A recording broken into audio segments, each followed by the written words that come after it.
गतिमान प्रशासन अभियानात पुणे परिक्षेत्रामध्ये कोल्हापूरच्या राजारामपुरी पोलीस ठाण्यानं तिसरा क्रमांक पटकावला आहे। हे सर्वांचं सांघिक यश आहे, अशी प्रतिक्रिया राजारामपुरीचे पोलीस निरीक्षक सुशांत चव्हाण यांनी टीव्ही नेक्स्ट मराठीच्या प्रतिनिधींशी बोलताना दिली।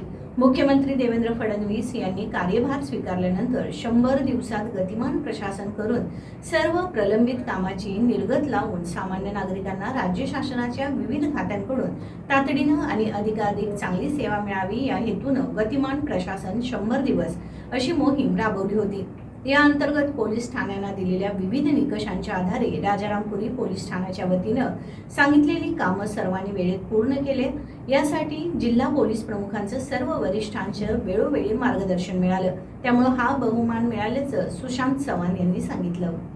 माननीय मुख्यमंत्री महाराष्ट्र राज्य यांनी सर्व प्रशासन गतिमान व कार्यालयीन सुधारणा करण्याच्या अनुषंगाने 100 दिवसाचा कृती आराखडा जाहीर केला होता।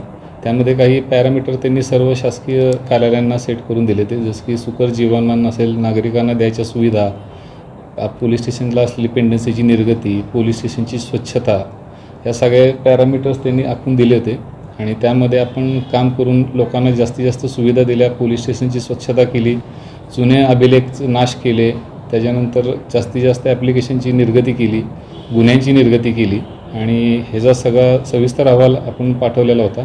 त्यामध्ये पश्चिम महाराष्ट्रामधील 5 जिल्ह्यांमध्ये, कोल्हापूर परिक्षेत्रातील 5 जिल्ह्यांमध्ये राजारामपुरी पोलीस स्टेशनचा तिसरा क्रमांक आलेला आहे आणि यामध्ये माननीय आमचे SP sir Mahendra Pandit sir, additional साहेब बच्चू साहेब, DYSP अजित टिके साहेब आणि आमचे अधिकारी कर्मचारी यांच्या सगळ्या सहकार्यानं हे शक्य झालेलं आहे। रेकॉर्ड म्हणजे सर्व रेकॉर्ड मिक्स झालेलं होतं, त्याचं इयर वाईज सॉर्टिंग करून घेतलं, त्याचे गुन्ह्याचे अभिलेख असतात त्या वाईज सॉर्टिंग करून घेतलं, नवीन बॉक्सेस घेतले, नवीन रॅक आणले, त्याला स्टिकर लावले, तर कुठल्या बॉक्समध्ये काय आहे हे जे आपण बाहेरनं बघितलं तरी कळू शकेल अशा पद्धतीनं सुटसुटीतपणा आणलेला आहे। गुन्हेगारांच्यावर वचक ठेवणं जेवढं गरजेचं आहे तेवढंच युवकांसाठी पण लक्ष देणं गरजेचं असतं। आम्ही कॉलेजमध्ये जाऊन युवकांचं प्रबोधन करत असतो, त्यांना व्यसनापासून मुक्त राहण्याचे फायदे शिकवत असतो, तसेच करिअर गाईडन्स पण करत असतो आणि काही इस्लाम एरियात जिथं दादागिरी गुंडगिरी जास्त आहे तिथले रेकॉर्डवरचे गुन्हेगार शोधून त्यांना आपण हद्दपार देखील केलेलं आहे।